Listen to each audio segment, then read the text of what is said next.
Macron warns against new colonialism amid global pressures. French President Emmanuel Macron has issued a strong warning against what he called new colonialism, signaling France's determination to maintain sovereignty and resist pressures from global powers, particularly the United States and China. Speaking to ambassadors at the Élysée Palace, Macron emphasized that France rejects policies or practices that resemble modern forms of imperialism or coercion. "We are subjected to neo-colonial aggressiveness from some," Macron stated. "We reject new colonialism and new imperialism." His remarks highlight France's commitment to an independent foreign policy amid a world of shifting alliances, economic leverage, and technological competition. Historical context: France's colonial past deeply influences its foreign policy today. Once a global empire, France controlled territories across Africa, Asia, the Caribbean, and the Pacific. After World War II, most colonies gained independence, but France maintained strong economic, political,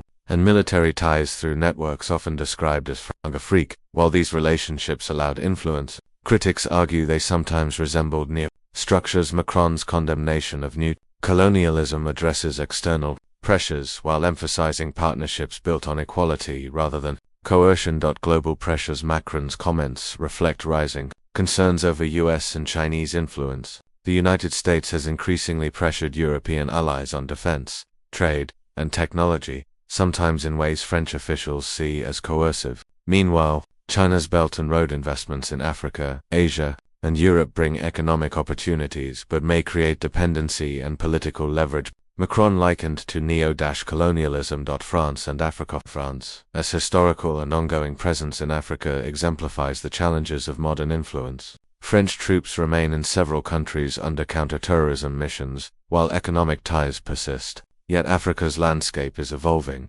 Chinese investment is rising, US engagement is increasing, and African nations assert greater independence. Macron's speech signals that France supports partnerships based on equality, not domination. Economic and strategic implications: Macron's stance also emphasizes economic sovereignty. France and the EU aim to reduce dependence on foreign powers in strategic sectors such as technology, energy, and defense. Trade agreements, investment scrutiny, and technological independence are central to protecting national interests.